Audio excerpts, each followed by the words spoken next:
Olá, estudantes do curso de Bacharelado em Administração Pública da Univasf. Sou o professor Guilherme Martins, da disciplina Elaboração e Gestão de Projetos. Vamos à nossa primeira aula do módulo 3.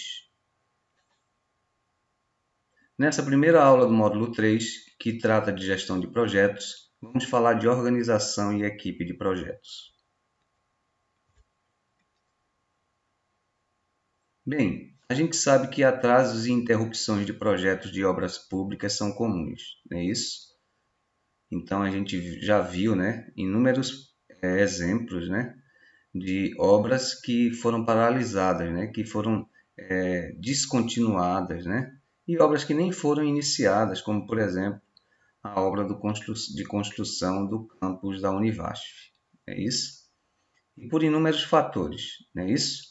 Mesmo que o projeto tenha viabilidade, né, ou seja, tenha fontes de financiamento, tá? Tenha destinos necessários, né? Tudo identificado, tá? Os atrasos podem acontecer. E qual é a razão? A falha na administração do projeto pode ser uma dessas causas, não é isso? Ou seja, um dos motivos para esse projeto não ser concluído pode ser a falha na gestão do projeto. É por isso que a gestão do projeto é tão importante quanto a elaboração, né, e a análise do projeto. E o que é gestão de projetos públicos? Então, a gente vai saber que a gestão de projetos públicos é uma abordagem para planejar, executar e monitorar projetos. Legal? Envolve a aplicação de técnicas e ferramentas específicas para garantir que os projetos sejam entregues dentro do prazo, né? Obedecendo o orçamento e cumprindo os requisitos que foram estabelecidos durante o planejamento.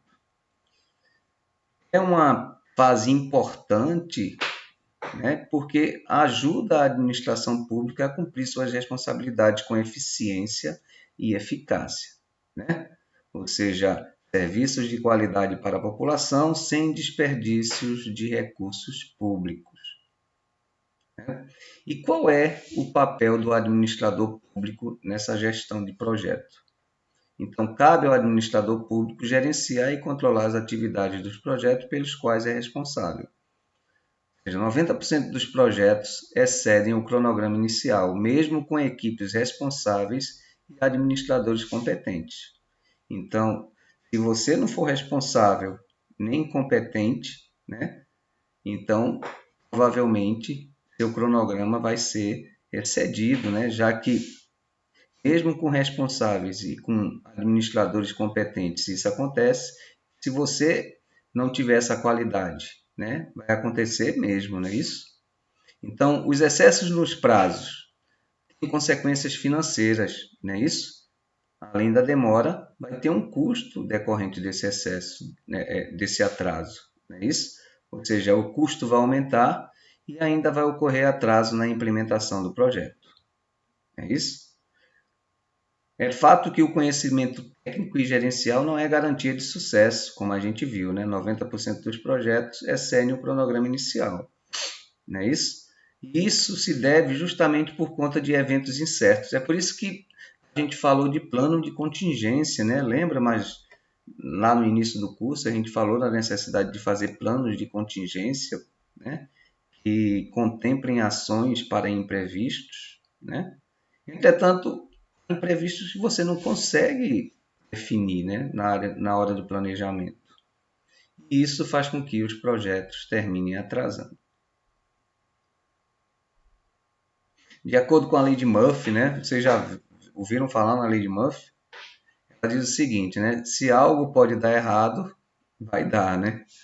Então, os imprevistos são inerentes à intervenção imperfeita do homem sobre os recursos do projeto, não é isso? Ou seja, o homem também é a fonte mais rica de gerações de soluções para as falhas de projeto. Ou seja, ações preventivas podem minimizar a possibilidade de tarefas serem mal realizadas, né?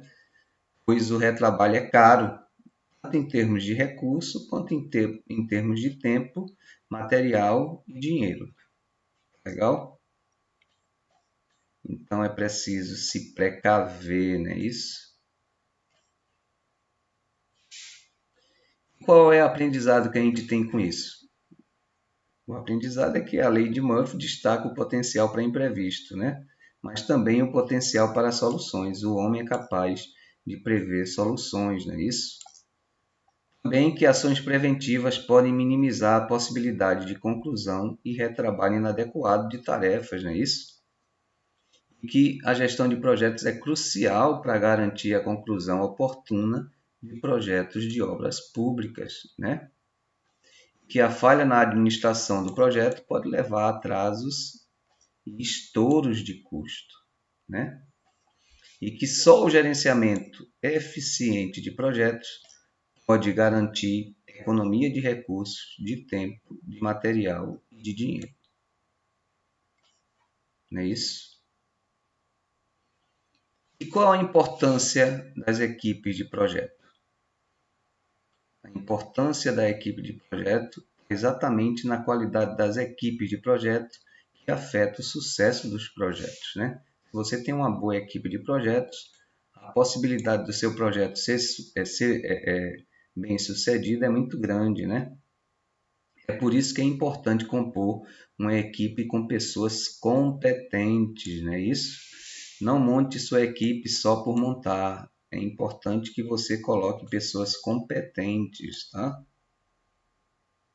A delegação de autoridade e responsabilidade deve ser definida em um organograma documentado, ou seja, não pode ser só de boca. Tá? Você tem que documentar e tem que colocar no organograma definindo o que cada um vai fazer, né? Quais são as responsabilidades de cada um dos membros da equipe. Tá? Uma recomendação é minimizar a estrutura de mão de obra e equipamentos para a execução de projetos, né? Ou seja, isso vai gerar menos compromissos com despesas fixas, né? Então, o segredo é minimizar a estrutura, mas uma estrutura mínima com pessoas competentes, não é isso? Etapa de execução na gestão do projeto, né? Ela é muito importante, não é isso?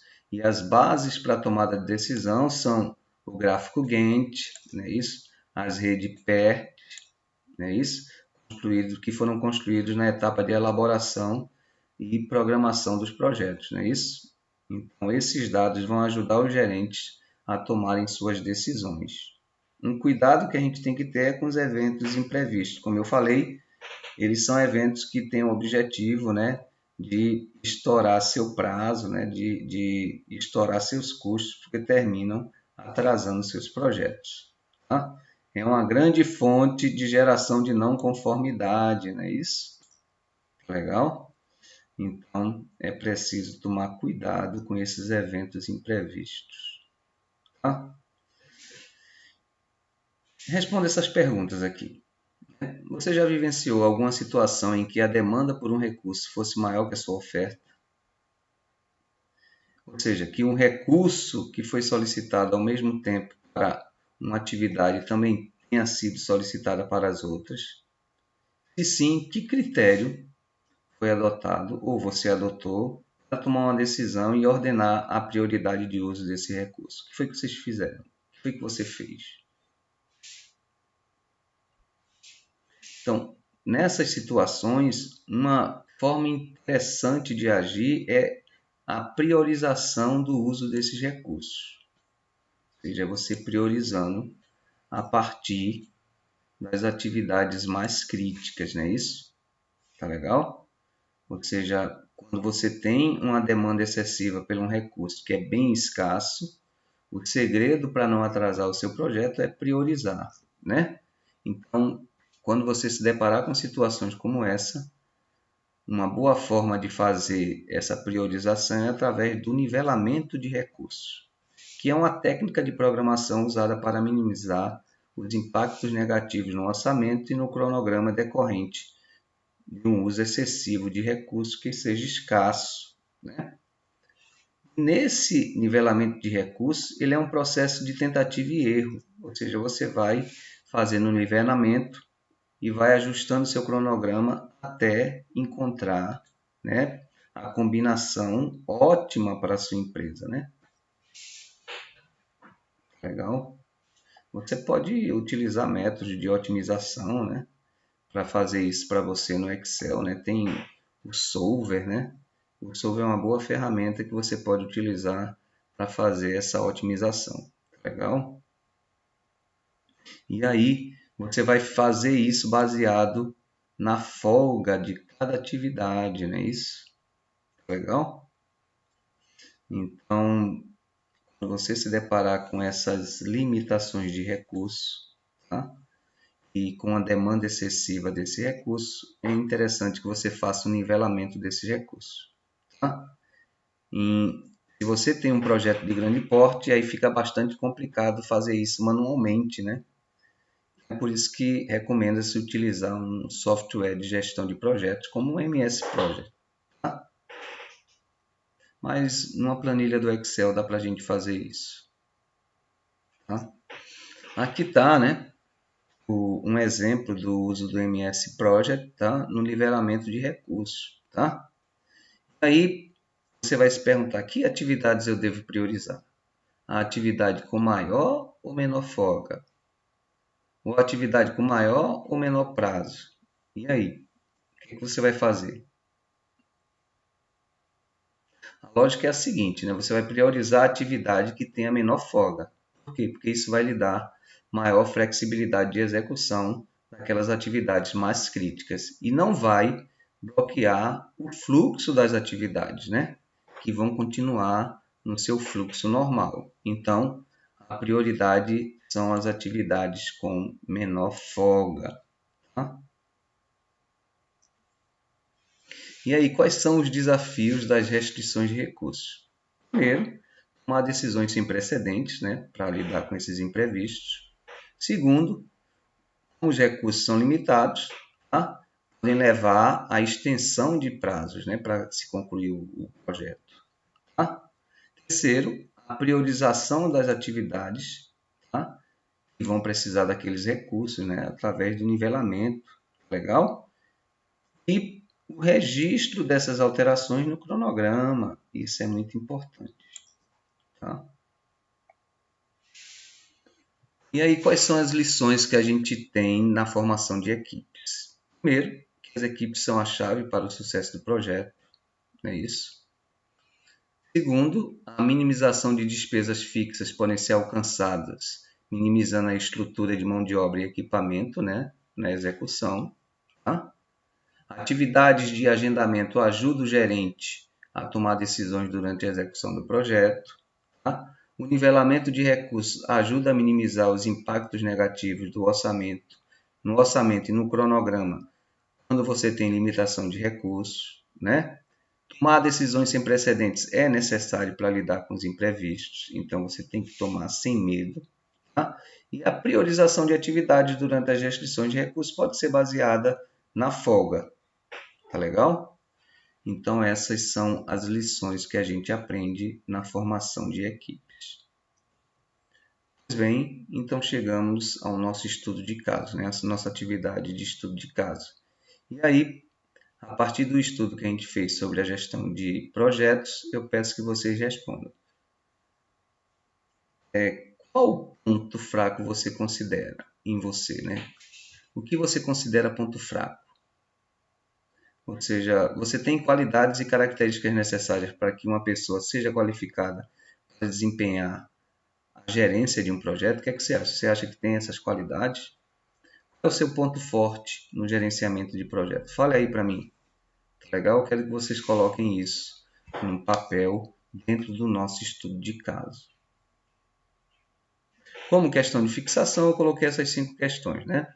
Pedindo para você dizer quais são os principais elementos chaves para organizar de forma eficiente os projetos públicos, tá?